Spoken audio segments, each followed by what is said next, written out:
O'clock. It's the Elkhorn Area School Board meeting, Monday, May 11th. It's also my wife's birthday, so happy birthday if she's listening.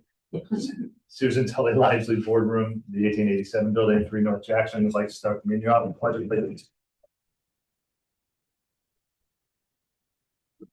Pledge of allegiance to the flag of the United States of America, and to the republic which stands one nation under God, indivisible, with liberty and justice.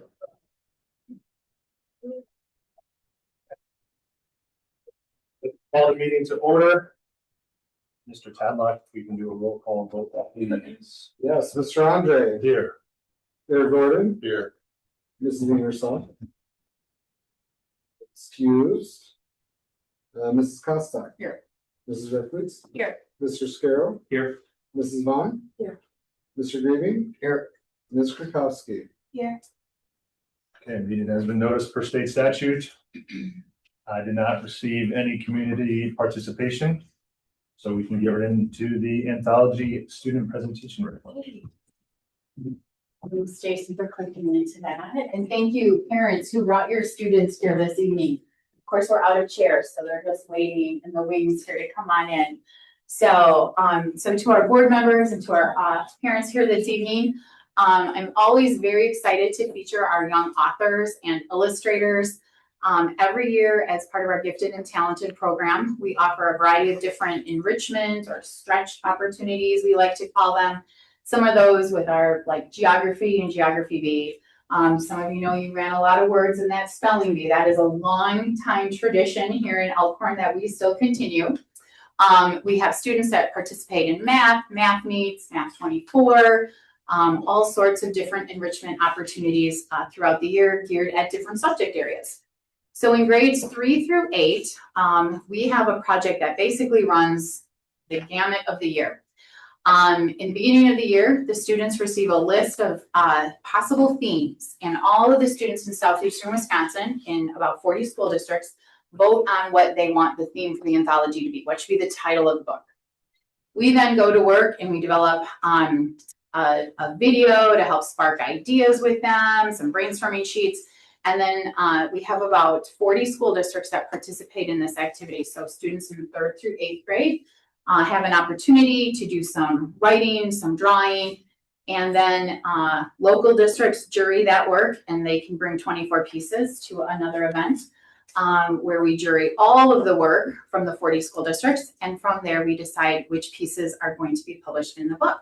So the students who are here tonight have been on this journey, and they, as of next week, will have a copy of the book in hand, and our published authors or illustrators. All right, so Jason, if we can just jump ahead here. Here are our 24 students that are being published. Some of our students did what is called illustrated writing. So you can work with a partner for that activity. Sometimes you have a friend who's a really good artist. You might want to write the poem, you put that together, and then 2 people can author the same piece, but it's only for one of the genres, which is illustrated writing. So we have representation from all of our schools. The 3 elementary schools, the middle school, as well as our Options Virtual Charter School all participate. So the anthology is still in black and white format. This is an example of what last year's book looks like. You'll see, again, 3rd through 8th grade has their work published. Lots of different genres. It helps for the kids to understand what exactly is an anthology. Obviously, a collection of pieces that are written by different authors, different illustrators, all pulled together. Thanks, Jason. These are the different genres, and we'll have lots of representation with our students today. Students can write a poem, they can do a prose piece or a narrative story, expository writing, that nonfiction writing. They can do art. Again, artwork is black and white. So it's a lot of drawing, maybe some ink involved. They can also do a cartoon or illustrated writing, which is both the art and the writing put together. All right, we're not going to watch the video tonight, and parents who are attending next week's event at the University of Wisconsin-Whitewater, you'll get to see the video there. But we start off with this to just start brainstorming ideas, getting kids thinking about the theme from all different directions.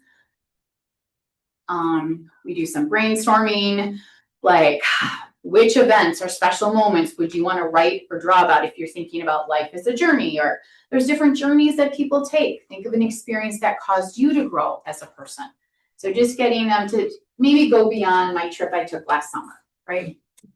All right, so right now I am going to ask our young authors and illustrators to come in. They've all been assigned a board member, and I'm going to introduce Stephanie for assisting herself tonight. That would be perfect. So they'll come to you, all right?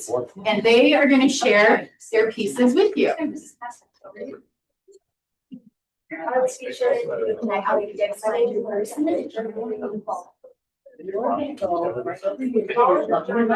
Maya, this person's coming to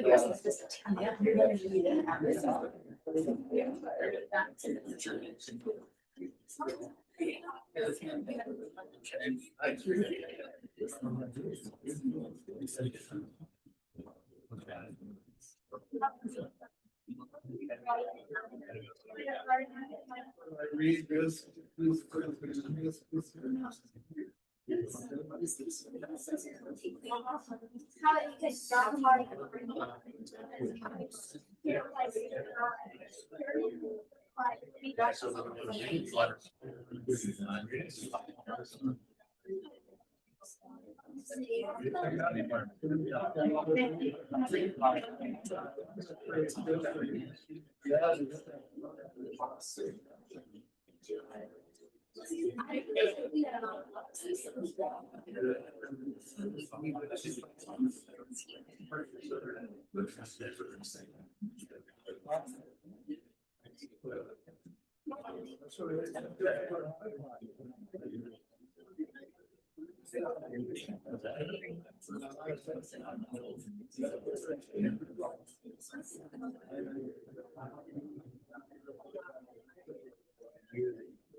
Maybe I'll see you guys when you're. Not read this one. It's still good. Hopefully not, hopefully not. All right, boys and girls, thank you so much. Can we give them a round of applause? Just do a quick picture, so here, you guys just stay where you are, so make sure we can see all your faces. We're gonna try to get a quick photo of you. Kind of running the school board meeting tonight. If it was winter, we could maybe vote for a snow day, but I don't think we're gonna get that for tomorrow. All right, that looks great. Boys and girls, could you just wait right outside, because we'll have one more quick meeting before you head out. Thank you. So. The student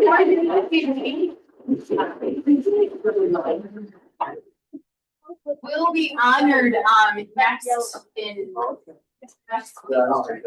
next week on Thursday at the University of Wisconsin Whitewater. They'll come on stage. They'll be given their piece. We also had a young author, Zach Johnson, who read to Mr. Andre tonight.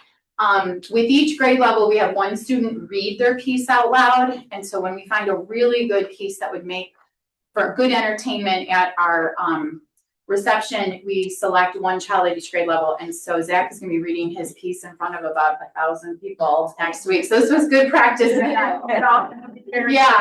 So I don't know if Zach knows that. He's listening to we're going to be seeing a few times, but it's such a great opportunity. We also will bring 4 of our artists from the high school to display their artwork as part of the pre-show activities that we will have set up there. What's really nice is, as I said, we have about 40 school districts that are represented there. The number of students we have selected each year, 24 is the most students that can accept this honor a year, as well as our art students there. That sends a wonderful message out about the strength of our program here. And so we're really happy to be a strong presence at this event next week. So thank you for coming on this journey, with us tonight. And we appreciate your time and your support of the Gifted and Talented program here in the district. All right. With that,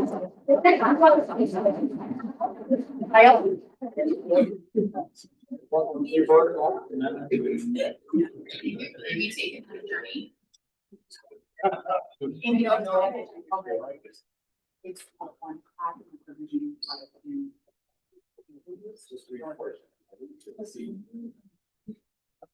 one yeah, great.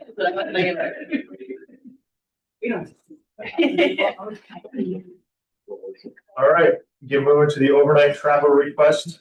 The EASD domain. Thank you. Hello. I'm Alexis Schultz. I'm the band teacher at the middle school. And we are requesting an overnight trip for next year. It would be at the end of the year. That's the last day of school because of when our school year ends. But this is the picture of the group that I took 2 years ago when we went to the Kalahari for the Beyond the Notes Music Festival. It is a music festival that is geared 100% towards middle school level musicians. So unlike the Kalahari that we're going to on the Six Flags that we're going to on Saturday, where we're going to be performing alongside high school students. These are just for middle school. This was when we went last year. Chris Gleason was one of the co-founders of the Beyond the Notes Music Festival, and he gave us a shout out on Facebook that we were the largest group to have ever performed at the Kalahari. We had 128 kids performing at one time, and that wasn't even everybody that was there, like that's in band. It was just the people that came on the trip. So that was kind of a feather in our cap to be, a record-breaking band there. You can see that in the beginning, it started in 2008, and there were only 8 participating bands. In 2025, the year we went, there were 15 orchestras, 71 bands, and 4,200 students. They have now expanded the choir program and moved it to Chula Vista on another weekend. They added a jazz and a modern band. This is a very in-demand festival to participate in. We have to apply for it anytime that we want to do it, and they fill up very quickly. So I'm very grateful that the 3 times we have applied, we've been able to get in. These are just some of the clinicians that they had when we went last year. Some of them are repeat offenders. They've been there a couple of years. We got to work with Dr. Haberman from Concordia. Last year, we got to work with Dr. Gamboa. So the students perform a selection of up to 3 songs. And then we go off into a different room and we get to work with one of the clinicians, and the percussionists get to go work with a percussion expert as well. And they gave us tips and tricks. What did we do well? What could we do better? What can we do to improve ourselves as musicians in general? But also then our performance pieces. So we got to, as I said, work with Dr. Gamboa last year, which was fantastic because we actually have some students that are at UW-Milwaukee that are with him now that have graduated from our programs and are now at UW-Milwaukee or going next year. I have a couple pictures. This was us working with Dr. Gamboa. So we go out into a breakout room and last year our band barely fit inside the room, which is once again, fantastic problem to have. If you want to go to the next one as well, that's just another angle of all of the kids. So they had a background. We did not fit. So we, spread out and we had to take up that whole space in order to get the whole band to get in the picture. Oh, that's fine. Next one. So this is the information. So the trip is actually the last day of school. Because of the way our school year ended, I already got approval from Miss Blair to move the 8th grade moving on ceremony to the day before, so that the 8th graders and then the 7th graders can participate. Our performance time, as you can see there, our performance time is at 7:50 at night. It was the time that, the only time that I could get on that day. So we would leave that Thursday morning, the last day of school, travel there. They would get time at the water park beforehand. Then we collect together to have pizza, listen to another group. That's another great opportunity is we get to listen to other groups and we have other groups listen to us as well. And then the performance, we would then wake up the next morning. We'd have a little bit more time at the water park and leave around noon. The current membership of 6th and 7th grade band is about 120 kids. So that's my estimation. Obviously, some kids may join, some kids may quit, but that's just the estimation of student participation based on this year's numbers. Our transportation was a coach bus the last time, but considering Jones Travel is retiring, I'm looking to other options because the other bus companies are very expensive. So I'm looking into some other options for that. But that is our schedule for our performance time there at Kalahari.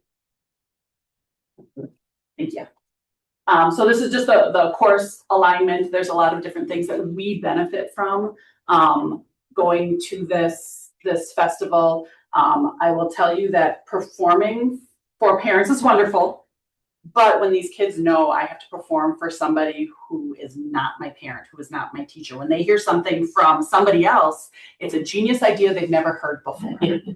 I had a student who I think her pencil never left her folder, and one of the clinicians said, "Oh, you should play an F sharp." She's like, "Oh, that's a genius idea. I should play an F sharp there," and wrote it, even though I had told them many times you should play an F sharp there.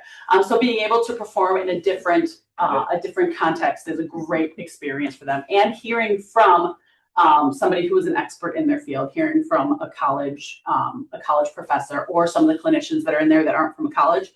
Have 30 plus years in teaching middle school level musicians, which is great. This is all the information about the Beyond the Notes Music Festival. When they started it, they wanted to cater to that middle school musician, those students that just like everything else in middle school, it's a difficult time. So being able to cater to them and see what that they can do in music, see what they can go on to, what can we improve to continue that. And I will tell you, as somebody who went on many band trips, it's a great opportunity, it's a great experience, and it's great memory for these kids as well. And I think that's my last slide. I think, did I miss the one? I thought I had one that had the price. There we go. Yep. Okay. I was say I thought I missed something. Click to put. So these are the approximate costs. As I said, the coach bus, I'm still looking at. I'm going to try to find something that's cheaper because when I reached out to one bus company, they gave me a quote of about $12,000, which I'm not willing to do. So I'm looking into something different for that. But the cost is, if the kids are 4 people per room, about $40 for the student. The 8th graders already have their band shirts from this year. 7th graders, some of them do. So some will have to purchase them, or I also have them to borrow for students if they don't have a band shirt. And then the bus cost And I also, in order to save money, because the meals at Kalahari are expensive, in the past, I've done bagged breakfast and bagged dinners from the cafeteria, so I can, they can charge the breakfast to their lunch account and then about $6 for the dinner, so that they don't have to spend $20 on a meal. They can if they want to, which many do, but I give that kind of cost savings. I also leave it optional to participate in the pizza dinner. It was $12 4 years ago. Last year it was $15. I don't think it's necessarily worth it for a piece of pizza and a soda to pay $15. So last year I left it up to the parents to opt into the pizza if they just want the ease of that, or if they wanted them to go somewhere else within the resort to find dinner. We are going to fundraise. We did 1 day of fair parking that helped pay for our overnight security and part of the deposit. And we are going to sell concessions before winter break outside of the cafeteria, which will help the students to fundraise as well. So I try to give the students as many opportunities as I can to raise some money to kind of lower the cost. But it's about $92 a student for an overnight trip. It includes the water park. They can opt into the adventure park pass.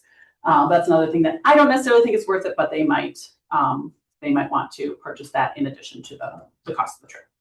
So there you go. Now that's all my information. How many buses do you take? It depends on the size. We have had to in the past take 3 buses. Where the cost differential has been is we took school buses 1 year. It's hard because of all of our instruments to be able to fit all of them in there. For the school buses, it was more of a cost savings for them to come drop us off and then leave and then come back and pick us up. Mm-hmm. For the coach buses, it was more cost efficient to have the bus drivers stay and just pay for a hotel room for them. I have quotes with 3 different bus companies right now I'm trying to figure out. I think Jones gave us a really good deal. So I'm also considering the option of going back to school buses and maybe having a parent drive like a U-Haul where we can put all of our equipment in there so that we don't have to try to foot that bill of an expensive coach bus. Any other questions? We're looking for a motion. I move to approve the overnight travel request from the Belford Middle School as presented. I will second. Got that?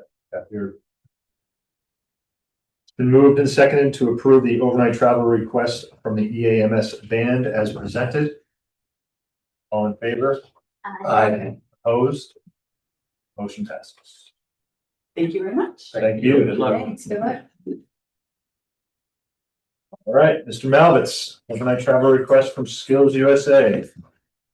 I'm here on behalf of Jackson Brazier. He's at his AP pre-calculus last boost tonight. I think it's over at 7 o'clock. But he was able to qualify for a job interview at Skills USA State last month.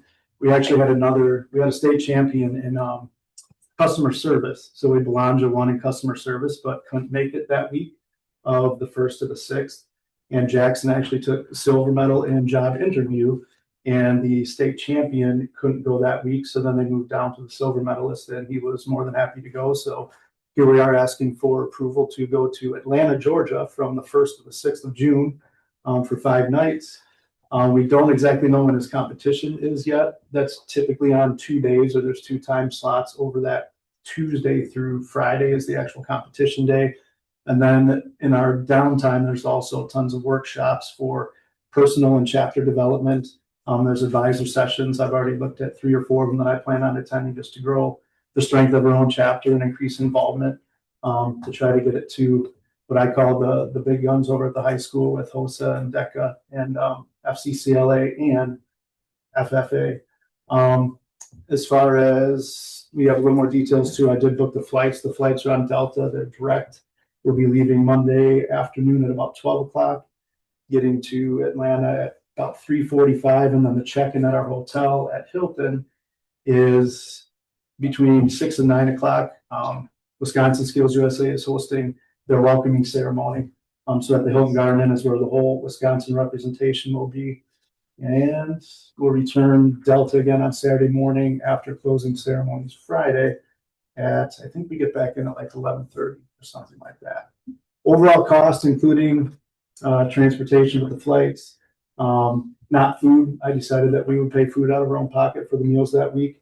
Although we have gotten some generous sponsorships from some of the local businesses too, so we might be able to offset that as well. But it's roughly $4,000, all inclusive except for the food. And then, like I said, we have some local sponsorships as well. That was so far covered by the Skills USA budget and a portion of our Skills USA activity count, which we're looking to replenish with the sponsorships from our business partners.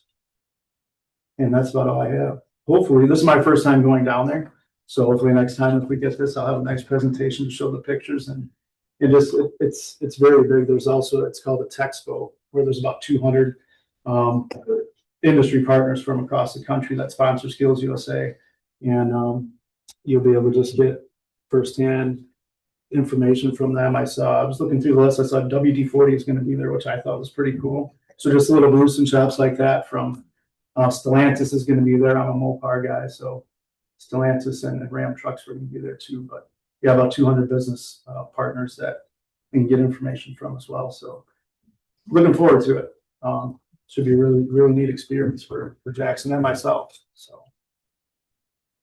WD-40 and duct tape. right, red green, red green. It's nice that school's out. Yeah, Mhm. yeah. It would have been interesting to see if his decision would have been different because he's a junior. I think he still probably would have gone, but that would have definitely put a wrench into it. Great. Any other questions? Looking for a motion. I move to approve the overnight travel request from Skills USA as presented. I'll second. It's been moved and seconded to approve the overnight travel request from Skills USA as presented. All in favor? Aye. Opposed? Motion passes. Thank you very much. Thank luck. you. Sounds awesome. Yeah, looking forward to it. Food service presentation.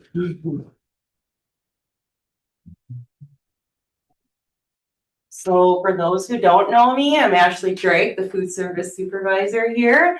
And this is my third time presenting to you guys. So it's kind of the same information. So I'm going to go through it. If you guys have questions, just let me know. We still have 5 kitchens. We serve 8 schools. I have about 33 employees if we count our subs. Right now, last year when I came to you guys, our numbers of breakfast and lunches are down, but enrollment's down and the number of school days are down as well.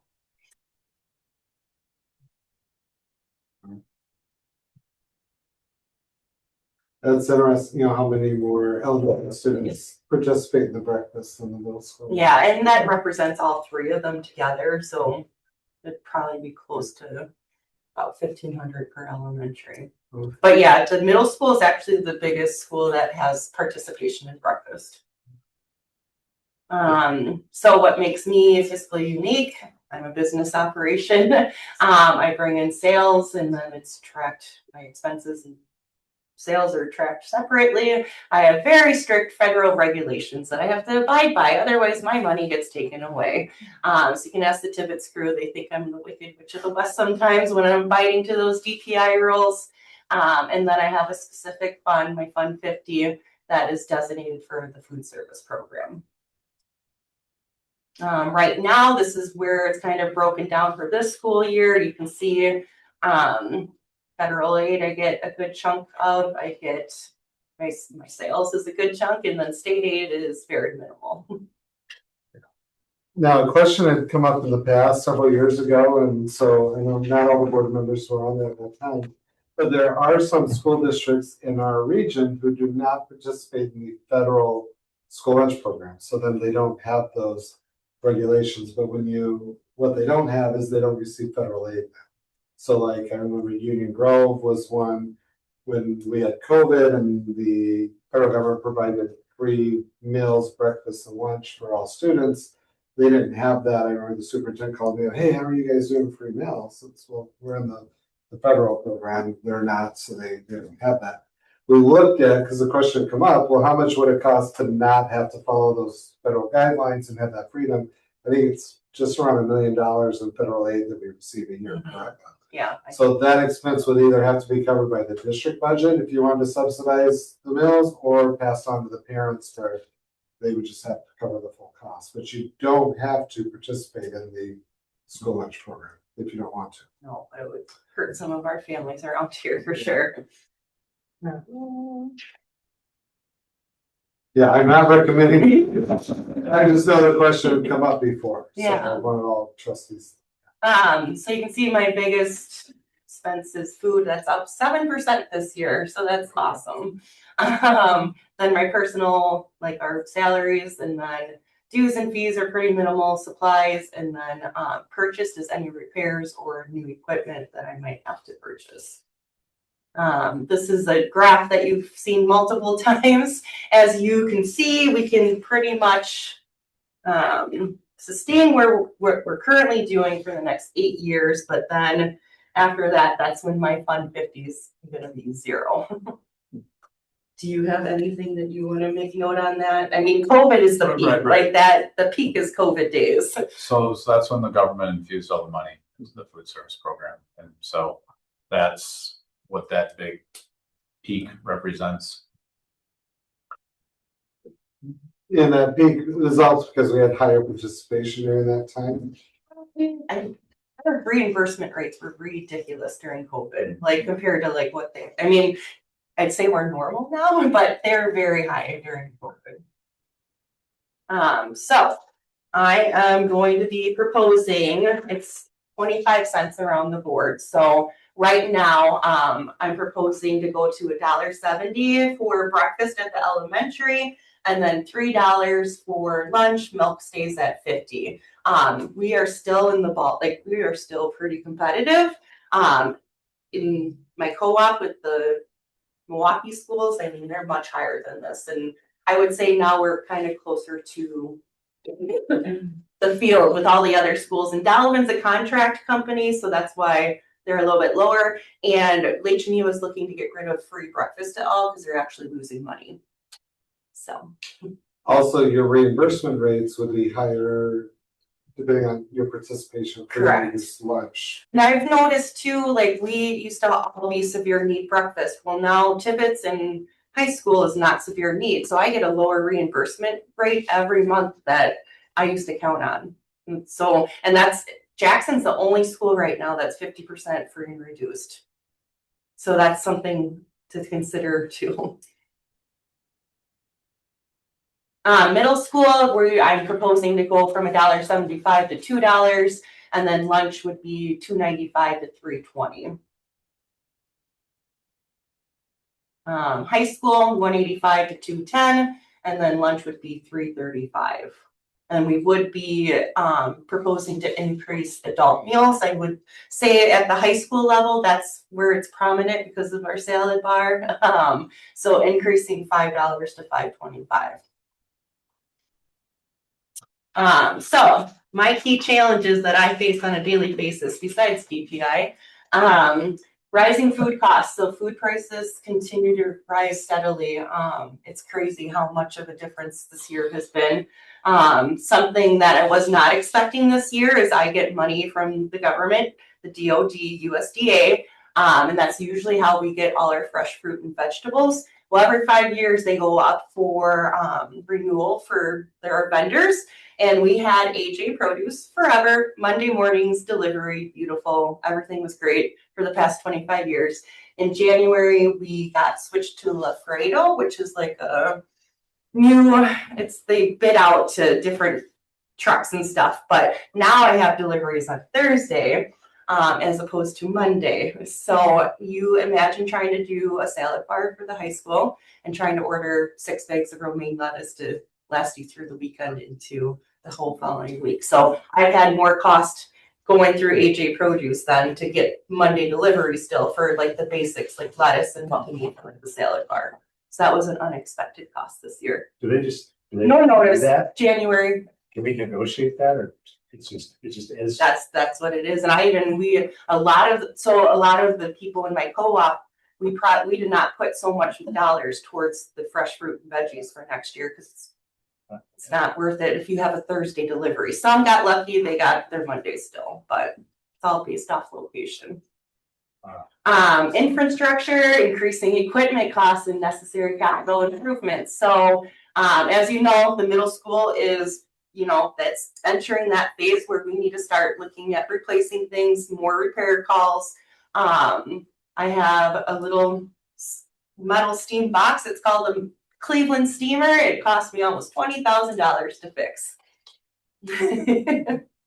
And then just operational costs. So rising petroleum prices, delivery expenses, and then overall supply cost. Every time a tech comes out now, there's a hefty fuel charge that's on each invoice of mine. And my lovely lunch ladies. So great. All right, thank you. yes. Any questions? More questions? All right, looking for a motion. I'll move to approve the increase in meal prices from the 2027 school year. Second, I'll start. it's been moved. It's been moved and seconded to approve the increase in meal prices in the 2026-2027 school year as presented. All in favor? Aye. Aye. Opposed? Motion passes. Thank you. Thank you. That is wild. All right, sale of unneeded equipment. Are we?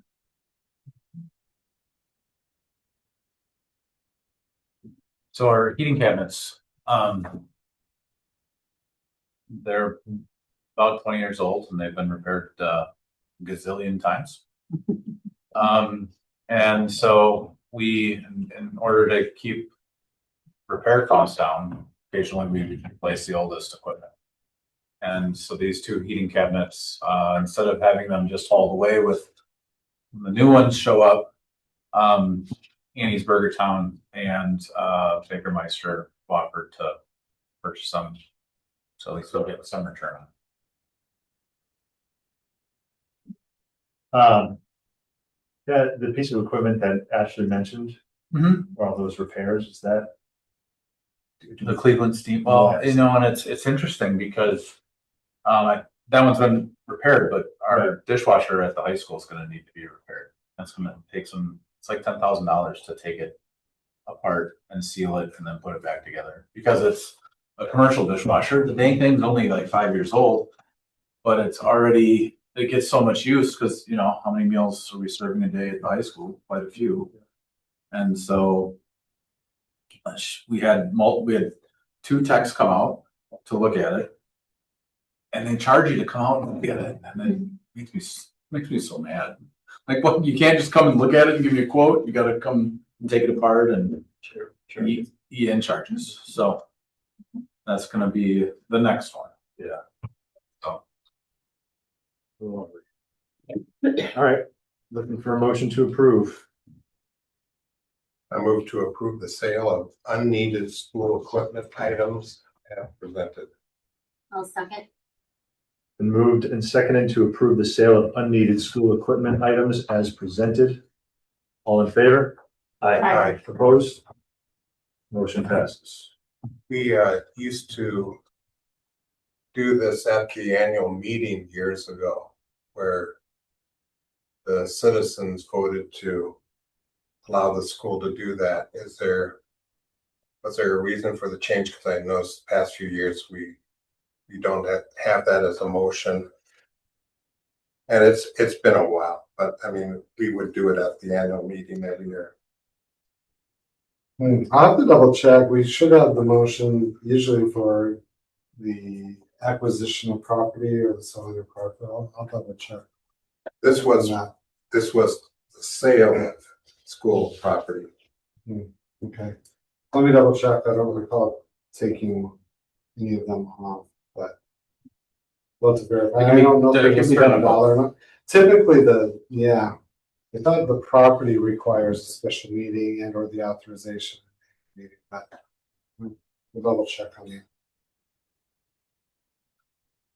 But we still, when we go to dispose, we look to see on anything, is there any value that we can get to sell it rather than just dispose of it? Means we've used Facebook Marketplace sometimes, or there's a central, like a government auction site, what's that Oh, like called? Wisconsin surplus. Yes, Wisconsin surplus. Any other questions, comments? Moving on to the approval of the minutes, Bob and handed out your packets and the review. Any other questions, comments, concerns on the minutes?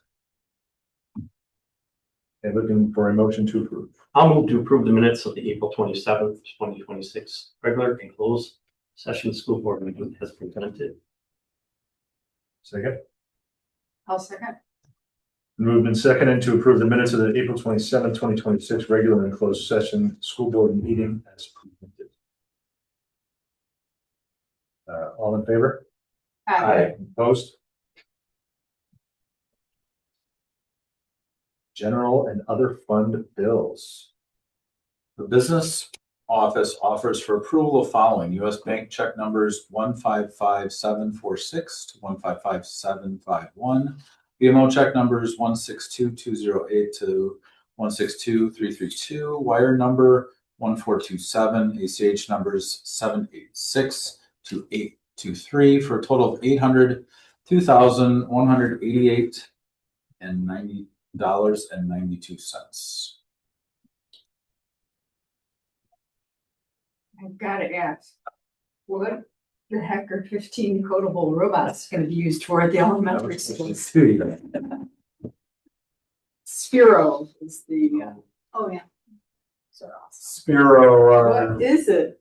go ahead, Maya. It's like Yeah. basically, I just remember this, I love them, but during like our library time, it's like these little spherical robots that the students are able to like learn how to code for. And so there's this program where they learn like basic like binary code and like how putting it like in the system so the actual robot itself works. And then you can make them like go to different areas around the room or like light up different things on their, they have like a little screen on them.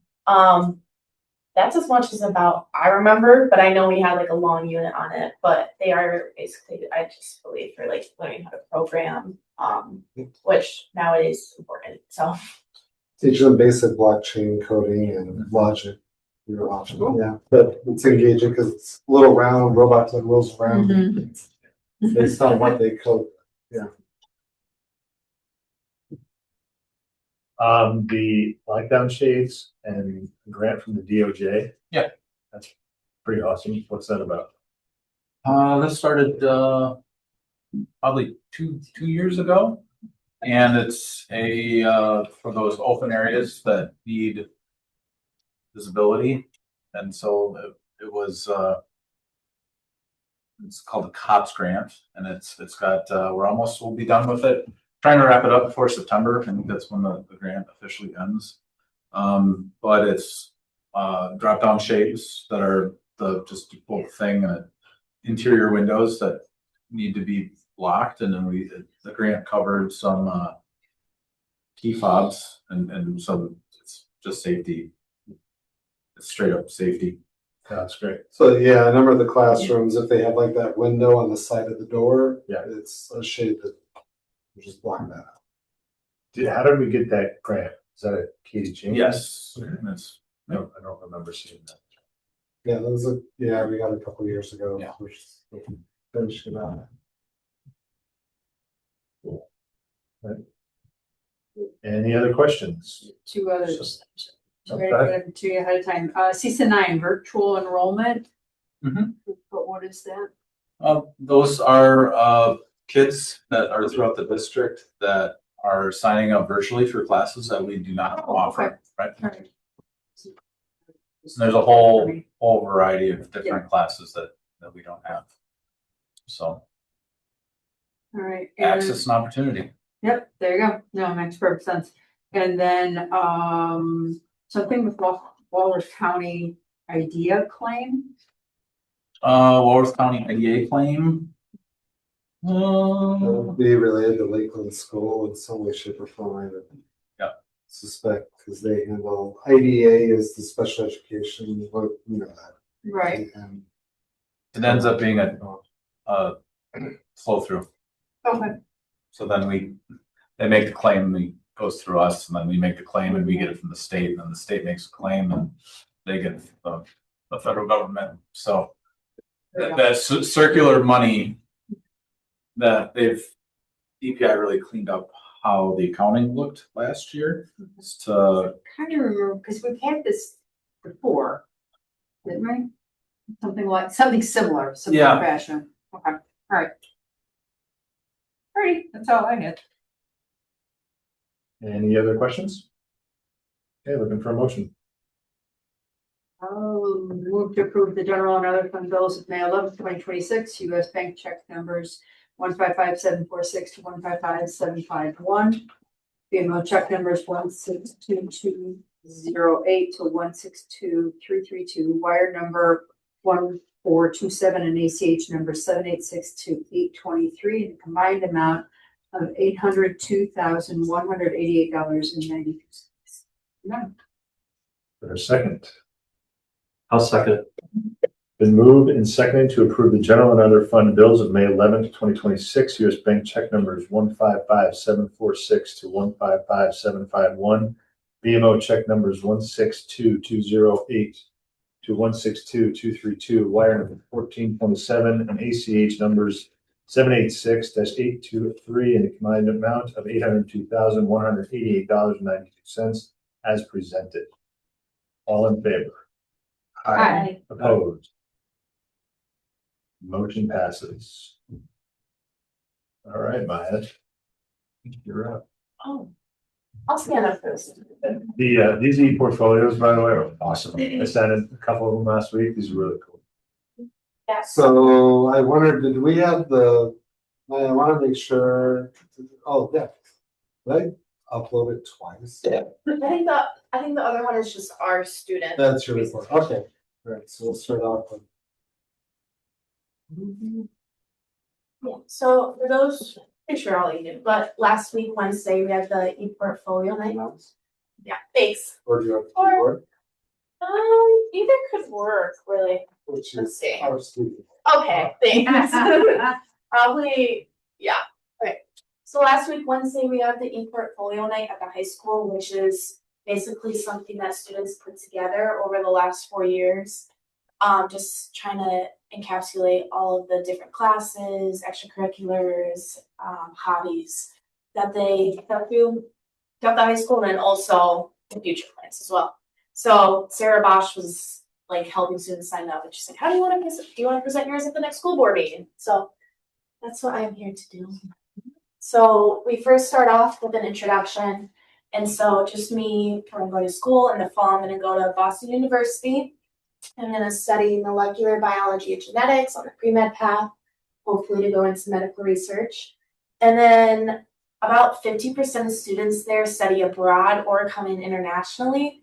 And so I think that's something I'm going to hopefully try to do, because I do love traveling and seeing as much as I can. And then trying to just stay as active as I can through my life and through school. So since I believe actually like 6th grade, they have a student set up an account through Zello. And through this, we basically track our personality style, our learning style, whether that's like auditory, tactile, or visual. And then also like putting our different interests in to hopefully try to connect us to different career matches or schools. So if you don't have any idea of what you want to go into, maybe this is what you can do. And so the personality style that I had basically all 6 years was helper. And so recommended jobs were in like healthcare, human services, education. And then through this, I was mainly a visual and tactile too, which I feel is pretty chill. And so they gave me career clusters and goals. And the ones I got were bioethicist, a humanitarian aid worker, and a patient advocate. As I said, I plan to go into medical research, but I think being like a humanitarian aid worker is something that I always would have loved to absolutely do, but I'm scared of needles, so I don't think I'm gonna do that. So yeah, I'll probably just be working in a lab with boring cells and stuff. But so around here, I'll be going to Boston University, where I'll get my bachelor's for sure. And then I'll maybe get my master's there, or I'll go to University of Rochester, which is a school that I applied to this year as well and got in. But I think Boston's a better match for me for my undergrad. But I'm thinking I'll maybe go to University of Rochester's for maybe my master's, but most likely my PhD as well. So then we go over our coursework as well. So I have my AP exams, which I just finished up today, so I'm really excited about. And then our Project Lead the Way classes, which some of mine were also career related, going into the healthcare field. We have like principles of biomedical science, human body systems, medical interventions, all classes that I've taken, and they follow that step-by-step framework. And actually this week, our school district became like another distinguished chapter for Project Lead the Way, so that's pretty awesome. And then also different classes through the high school, like biotechnology, top flight leadership, and then different electives that I participated throughout the school too. And then through all these classes, I'm able to end my senior year with a 3.89 unrelated GPA, which is something that.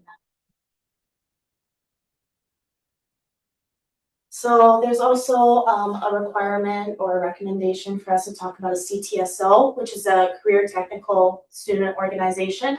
So the one that I participated in all 4 years of high school was HOSA. That's Health Occupation Students of America, our like health CTSO, health focus at the high school. So my freshman and sophomore year, I was just a member where I did different volunteer events. I attended state my sophomore year, competing in human growth and development. And then while I was there, that was at Chula Vista that year, I went to different like health expos, different speakers would come in and talk about their company or the product that they're coming up with, and you got to hear them talk about it. And then also the annual Open Arms Gala that HOSA members are invited to help volunteer for. I went to that my sophomore year. My junior year, I was the vice president of public relations. So I essentially ran the social media, volunteer events, any different advertising efforts or some fundraising efforts that HOSA would put on. And through that, we actually grew our chapter 44% that year. So I'm not going to take credit for it, but I feel like I helped a lot with that. So I'm really proud of that. And that was the end of our junior year. And then my junior year, I attended state, and then I went to internationals as well for HOSA Bowl and the Open Arms Gala. And then through my position, I held lead meetings. This year, I've been president, where I oversaw the organization itself, different student activities, helping make decisions with our advisor. And then this year, I attended state, where this year we actually got fifth, but 2 teams have dropped out. So like Saturday night, we got the message that we were able to go. So we're trying to put that together because it's pretty last notice, but hopefully we go. And then my other event, HOSA Happenings, I received top qualifier for it in the state. So for that, I automatically go to internationals. And then this year, I was also able to establish a new committee called the Learning and Living Committee. And this is through the Walworth County Health and Human Services Center, which Jacob Sawyer helps lead. He's the dementia care specialist in Walworth County. And essentially what we would do is show up at different like, sports events, activities that the school would run or that Human Services Center would run. Basically just having a table where people could come up to us if they had questions, and we would talk about like if they were experiencing problems with aging or a loved one was and they needed resources, or if they just had general health questions, we would be able to answer them and help provide support.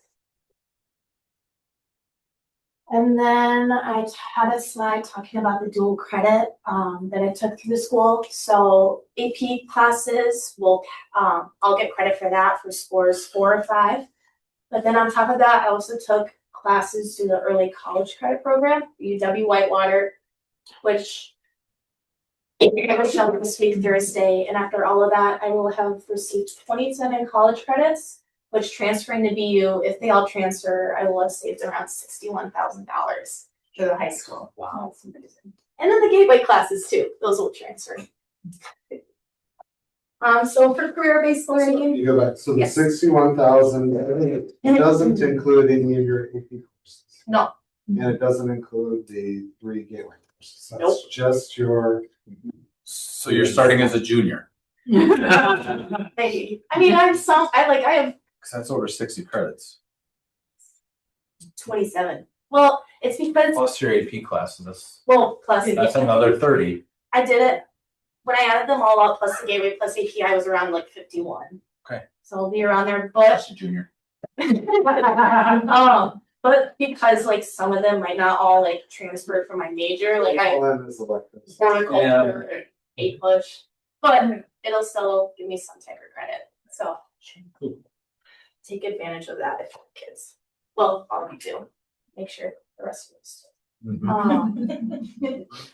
We also had a slide about career-based learning, and so that's kind of like electives we do or different extracurriculars we do that kind of go with the career that we want to go into.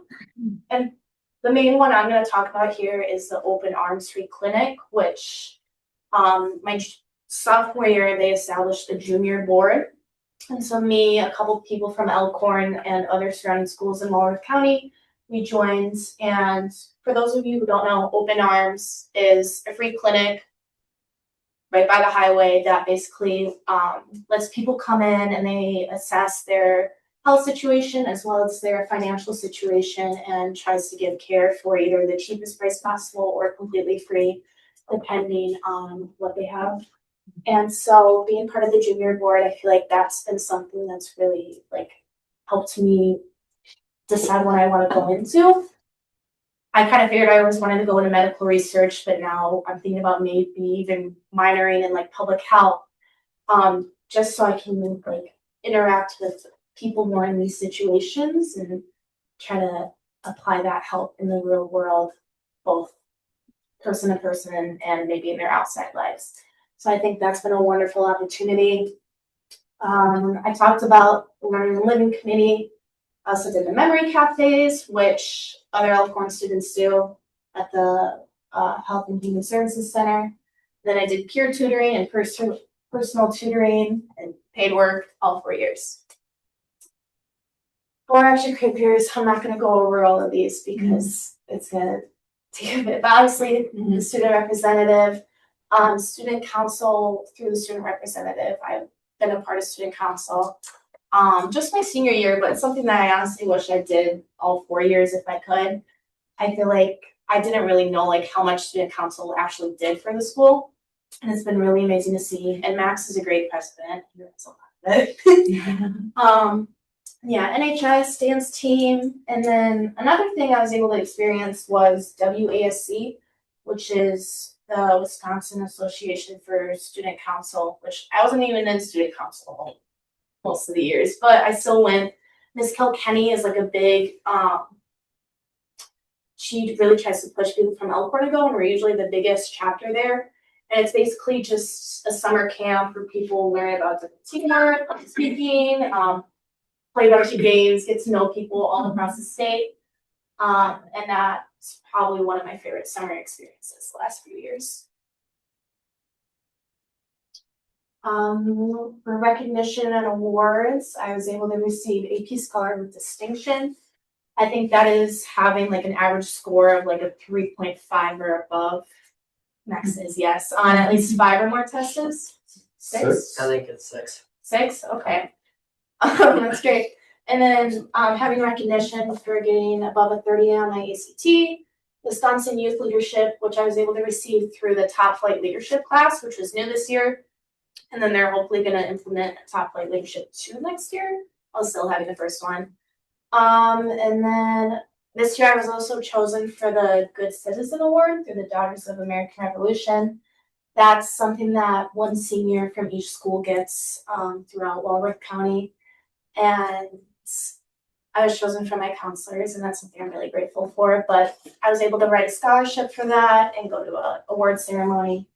So that's a really nice opportunity. I'm very grateful for that. And then I have my current resume with other school awards. And then we talk about our favorite courses, and we do a little teacher shout out. I did Miss Straw because I've had her every single year, and she's an amazing teacher. And I felt like she really helped me become who I am today. And then I took time to ask anyone of you any questions, and I'm gonna ask anyone of you any questions. That's it. Yeah.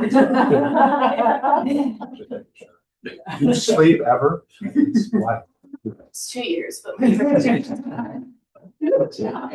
You should, in all sincerity, you should be extremely proud of yourself. That is Thank incredible. you. That is Thank you really, so really much. incredible. Good. I think, You take this goes butt. Well done. Very well done. yes, look out world. Yep. Like I love and I appreciate you coming and sharing the e-portfolio because I think oftentimes on those nights we have either a board meeting or other events going on. And so I want to give, shout out to the high school for in the school guidance office when they started this process. It was about 3 years ago. So was it your sophomore year when you started putting it together, or was it your freshman? So we were the first class to have had it all 4 years. Okay. Our freshman year, we started it, and then every single like SST, we're supposed to do like a small little thing for it. Most of the students like cram it anyways, but one thing I didn't mention is that the e-portfolios are actually a really big part of like the scholarships. When the scholarships are due, your e-portfolios have to be done by then too, because then I hope it'd be done, because then you put it with your file for your scholarship application, and then either the committee or the different organizations have the opportunity to look at it and to be able to learn more about you. So that's a big thing for it too. So, and I think what you laid out and showed was an excellent example that you started, in 6th grade. There's also embedded within their Project Lead the Way, their science and other curriculum, those career exposure opportunities in elementary up through. And it was neat that you still, pulled in some of those pieces like the learning styles. I remember my kids getting excited when they learned about their different learning styles and career interests in those pieces. And it sounds like it really seemed to help draw or steer you in the direction that you had that interest in. Yeah. And then Zello is also able to help students send like their final transcripts to schools and stuff. It helps for like all of the teacher letter recommendations you do through Zello, and it's just automatically sent into the school. So it's really good for that as well. Any other questions? Yeah, the e-portfolio is awesome. From a dad's perspective, Thank you. I got to view it. It was cool to see Emily's summarize her high school experience, all the cool things that she's done and how important or not. So e-portfolio is really cool night. The one thing I wish, like, because it's just one night, all the kids in the grade, the one thing that we're not able to do is like go to a lot of other schools, and that's like something I wish we could do more. So you could see each other's. Yeah, because I was able to go to like 3 of my friends, but especially like the health career, because you're kind of like blocked together by like the career you're going into. So like the health sciences, there's probably 60 people that night, and so a lot of my friends were doing the same thing, and like I couldn't go and see theirs, or people in other subjects. Which obviously it's one night, but I still think that would be cool to figure out. So. Yeah, I would spread it over, Yeah, why not? I thought it was really great and all the parents that were there loved it too. And a couple of the kids were in there kind of heckling and doing it. Yeah. It was neat. I really liked it a lot. Thank you for sharing all that. All right. Less exciting, Mr. Earl. We're gonna do, we've got finish the student report. sorry, I put number 2 there. Did I miss that? Yeah, Mr. Green. Oh, you want to follow that? Yeah. Sorry about that. So we'll start at the high school. High school has a lot going on. This week we have AP testing. That's been a lot. Hallways are closed. FFA had their plant sale about a week ago. That drew in a lot of attention. Elementary schoolers came to the high school for a student-led track meet. That will be seen further in this slideshow as well. And then a lot of seniors with the year coming to an end have been signing at their schools to further their athletic careers. Senior awards night is this Wednesday, Maya. Yes, at 7. So If you wanna go see mine, I get a lot of awards. Great give back was not this last Saturday, but the Saturday before it. I think it had a pretty good turnout. And then it's mental health month, so Hope Squad has been doing a lot of activities to shed light on like what mental health is and like why it's important. Stuco led our staff breakfast for Teacher Appreciation Week. And then State Solo Assemble Band and Choir competed and did well. And then fundraising for FFA at Culver's happened. Over at the middle school, they also celebrated their Teacher Appreciation Week. The PTO held, I believe it's like a 90s themed decoration room, and they also had like these undercover dress up days for all the teachers to celebrate as well. And then of course they provided like gifts, snacks, treats for all of the staff. At the PBIS assembly that the middle school had, they had a couple winners for grand prizes for students that were acting as those role models. PBIS is like an organization that's meant to teach and reinforce different like positive behavior throughout the school. So recognizing the students that do that is obviously a great thing to have. Students in German class have been practicing with different like currency translations from dollars to euros, practicing with their language as well. And then Stebnitz Builders, I think is how you pronounce it. They dropped off donuts and coffee for Staff Appreciation Week as well. I do not remember ever dressing like that.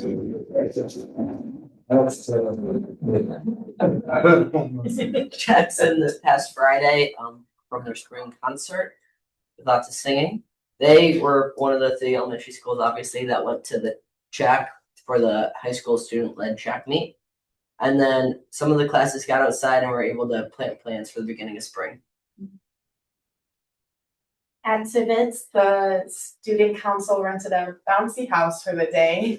I was going up in the gym for the end of the year just to celebrate and have a little fun. And then the 5th graders at Civets also participated in the Pay It Back Day that they have at their school, which is different from the Great Give Back that the high school helps participate in. This one was on the Friday before.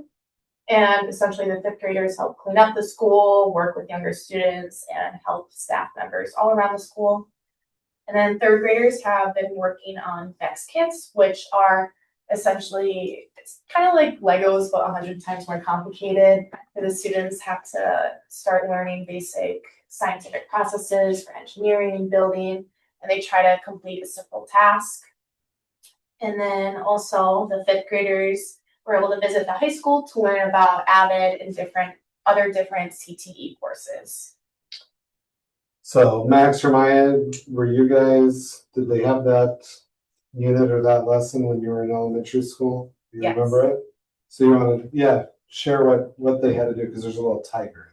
Yeah, so they basically have to build, first you design like a contraption of your own, and then you have to put it together, and the object was like to pick up a tiger. And so in the picture they chose to have like a claw mechanism. But yeah, every other student has like a unique process that they try to come up with based on the supplies that they're provided. And they have to figure out how to put it together the best way and then follow a certain process to make the plan follow through. And there's a story, I think it's a village in India that has a tiger that's harassing or bugging the village. They have to lift and remove the tiger. Okay. So I don't remember that one, but it's probably true. Shows it to the tiger. Yeah. That's right. no, it's really it goes with it. So at Westside, they just had their EIEIO little chicken concert musical performance. I was told it was very good. On the right there, that's more student-led high school track meet. And then Westside is doing, their student council is doing a grade versus grade food drive. So Monday, May 11th through the 15th, their kids can bring in all sorts of foods, or even like shampoo and conditioner, hand soap, just to see who can bring in the most and donate it for a good cause. And then finally, if people are trying to attend the pool on June 5th, because 50% of daily admissions goes to the West Side PTA. At CCA, they had a ceremony to honor all of the high school students that were participating in different academies, whether it was welding, CNC, which are all students who participate in the youth apprenticeship program. And then tonight, actually, they are hosting their virtual session to help teach community members more about CCA and the opportunities that they hold for students. Youth Build was able to visit Reader Precision Solutions to observe different manufacturing operations and see the career pathways that can take place through that. And then following through with that, the cosmetology group was able to take a field trip to the Cut Salon in Burlington. And then following that, with the Youth Build, they had their foreman of the week, who introduced a bunch of other foremans and made a little vlog about all of them that you can watch on Facebook. And then NHS over at the CCA for Earth Day, they collected different seeds that could be handed out to the community.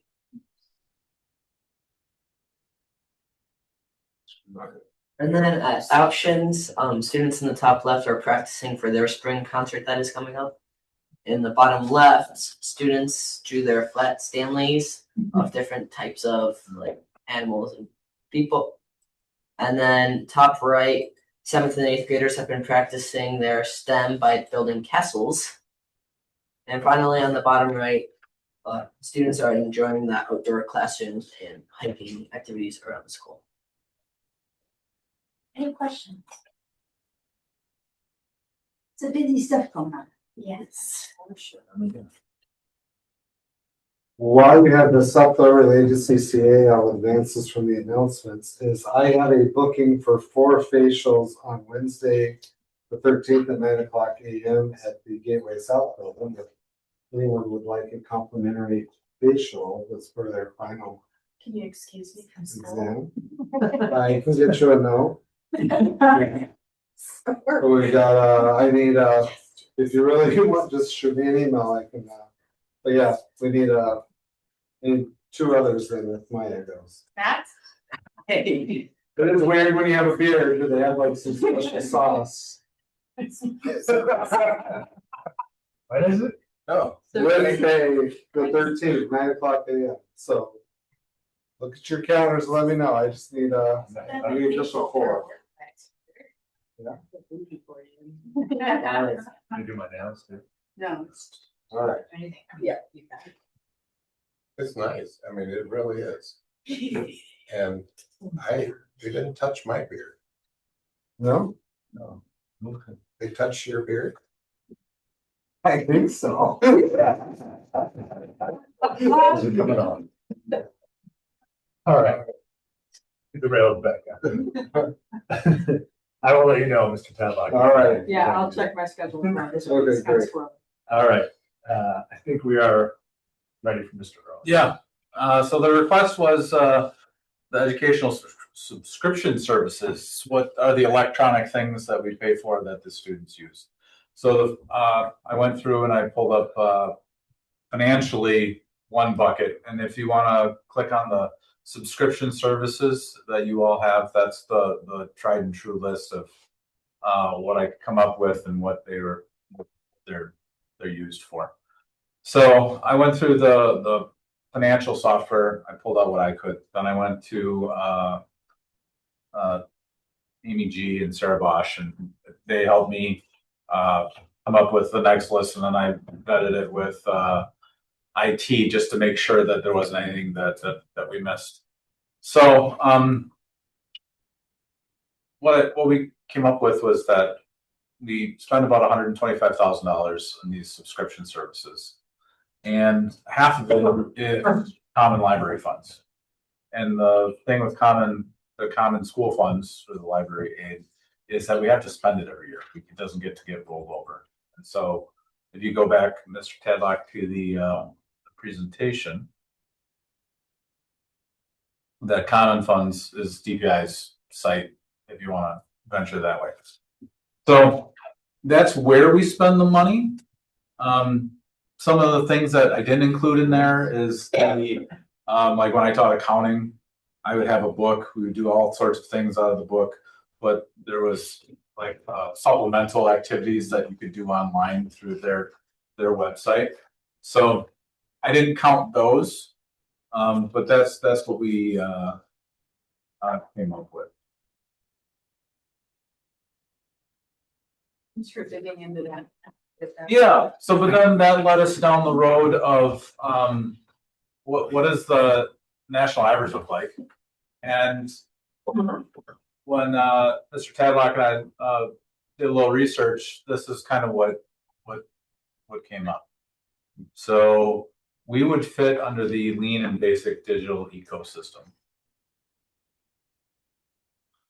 I know that we were looking at any overlap and anything like that, and I can say that most of the programs, they have very targeted purposes of 1 through 5, 1 through 6, and then there's different age ranges and it's for different topics. So I couldn't identify anything that like, oh, we're paying for this twice. You know what I mean? Okay, so. And these are all supplemental types of subscription services, supplemental to our regular curriculum options. Yes, right. Yeah, that's what my assumption was, right? Yeah. And I know our library media people do a lot of surveys at the end of the year and make sure that everybody's still utilizing, sometimes they lose their pizzazz and there's something else that's up and coming that's better or, more cost effective. So I know Kari, I'm sure the other two do the same. I just don't see those emails, thankfully, because they get it already, right? But I think that they do a nice job making sure that they're utilized. And they work together. All of these are the common school, the library. Right.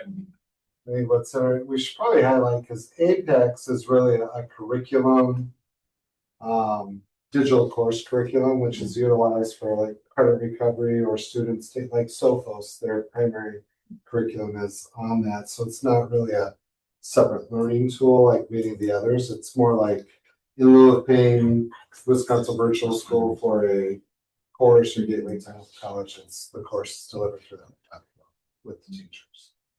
That's the big chunk of the non-common school, because that's right at, is that 39? Yeah. Almost 40,000. Yeah, 39.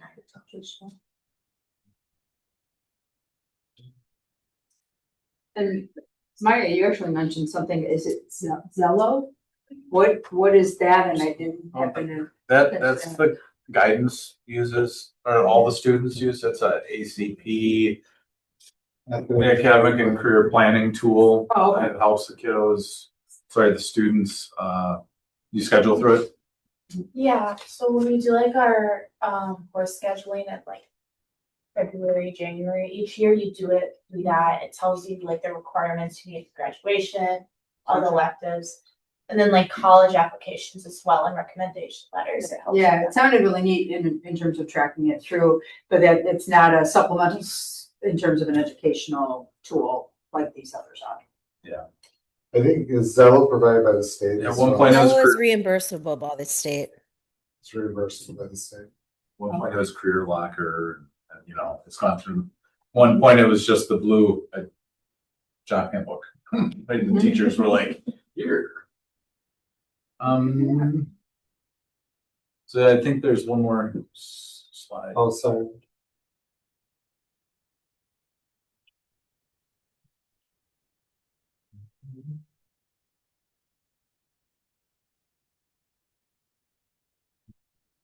So yeah, we use it to reinforce core instruction, provide target practice, personalized learning, and you can get real-time progress. Broke it down to $35 per student. So yeah, it's I not. thought we'd be higher on the total amount than before. So I'm glad we broke that down and looked at all that together. I thought we'd be a little higher, because I think we consider ourselves to be pretty integrated and innovative on top of things. I think a lot of that's in that curricular pathways that we do, not necessarily the add-ons. And if we were to add in the cost of the, so like, this is a pretty narrow focus. Right. Right, So, and that's what I was looking for, was just, you know, what was out there, what we were spending on it. It popped from that the Mhm. one bill that we paid through our last meeting and our last presentation of bills. And it came on the heels, as I mentioned, from attending the Will Conference. And it was, one of the speakers spoke to, you know, how much time our kids spending in the digital world, you know, whether it's just for their raw coursework, plus any supplementals, any additional time. And it just got my wheel spinning, you know, the coupling of the two pieces and timing, just badass. So I thank you for the work that you did pulling it together. Yeah, that was good to review and see. Yeah, 'cause we see the one-offs and, you know, the bill pays, you know, this month and that month, and then we skip a month, and yeah, but we're trucking out $129,000. Yep. Or 60, because you're saying half is covered by the library fund. Then 40 of that's the Apex, yeah. Right. that's even a small portion of, you know, our common funds. It's like $260,000. So. Great. Thank you. Thanks for taking the time and doing the deep dive. Good discussion. First reading of Neola, the policy committee has been trucking right along with Neola and the updates. If anybody has any questions, you can ask one of the policy committee members. Take a look, let us know. But we're moving along pretty good. Because we got through the 4,000s today, right? Yep. That was fine. All right. Let's move on to the It took recommendation. a long time to get to. Let the record show that it was also the shortest policy meeting. Julie wasn't here. We were supposed to do that. So show. All right, recommendations of the district administrator. All right, it's the end of the year. We have quite the lengthy personnel sheet. Just a couple, I want to thank those teachers who are retiring and are resigning for their service to the school district. In particular, Jane Franz, who will retire after 36 years with the school district this year. And then also Cheryl Bosco, who is retiring as a teaching assistant after 32 years with the school district. So a huge thanks to those two for their years of service, and we'll be excited to honor them prior to the next board meeting at the middle school for the retirement celebration. Any other questions related to the list? Again, lots of transfers as we follow that process of the internal posting first and open it up externally when after the internal shiftings. Okay, any other questions, comments? All right, looking for a motion to approve the personnel recommendation sheet. Move to approve the personal recommendation sheet through May 11th, 2026, including new employment contracts, conditioned upon passing the background check and district mandated drug screening as presented. There's a second? Second. Been moved and seconded to approve the personnel recommendation sheet for May 11th, 2026, including new employment contracts conditioned upon passing the background check and district mandated drug screening as presented. All in favor? Aye. Aye. Opposed? Motion passes. Okay, no gifts today, Mr. Tadlock? Don't believe so. Just double checking, make sure you didn't miss an update on it. Yeah, no gifts. Okay. Moving on to the second reading of the revised professional and support staff handbook. No questions, comments, concerns there. Did not receive any additional questions or comments. Okay, that was the second. Looking for a motion to approve. I move to approve the revised professional and support staff, compensation. I'm reading the wrong one.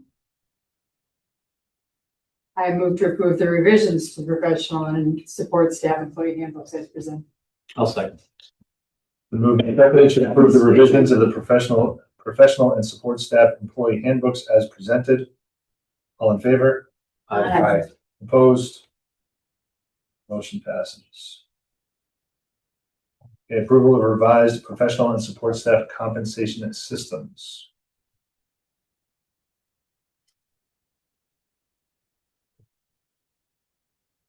All right, so as discussed in the prior board meeting during closed session, this is a formal approval of the compensation plan and the restructuring of that compensation schedule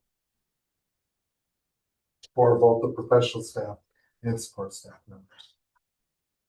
We can go into any of those if you want.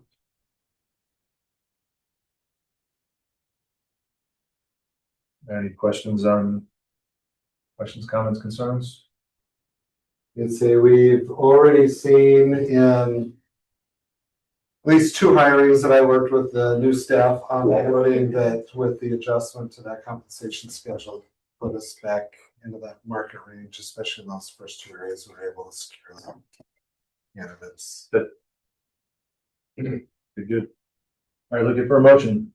I'll move to approve the revised professional and support staff compensation systems as presented. For a second? I'll second. It's been moved and seconded to approve the revised professional and support staff compensation systems as presented. All in favor? Aye. Opposed? Motion passes. Okay. Approval of the 2026-2027 teacher contracts.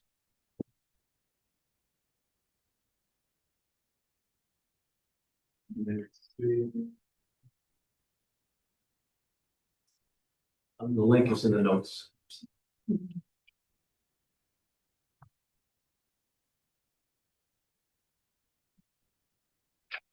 Sorry about that.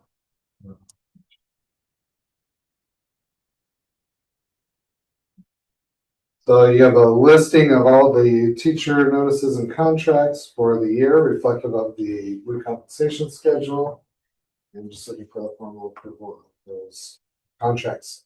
As a reminder, support staff will receive what's called a letter of assurance at the end of the year. They don't receive that. And for a motion. I'll move to approve the 2026-2027 teacher contracts as presented. Second. Moved and seconded to approve the 2026-2027 teacher contracts as presented. All in favor? Aye. Opposed? Motion passes. The announcements. I just had the facials for the announcements. We have lots of events. I encourage you to look at the calendars. The awards nights are starting up, and then honors nights and graduation at the end of the month.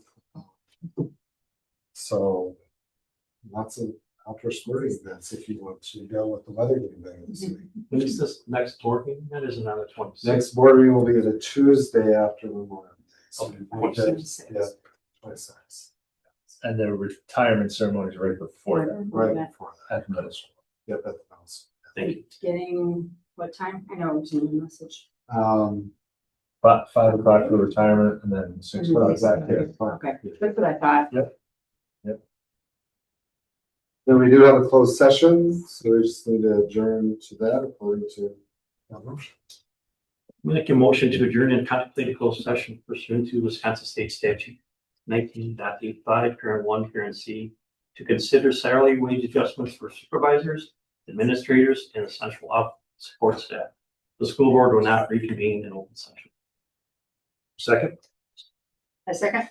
The moved and seconded to adjourn to contemplate a closed session pursuant to Wisconsin State Statute 19.85, para 1, para C, to consider salary wage adjustments for supervisors, administrators, and central office support staff.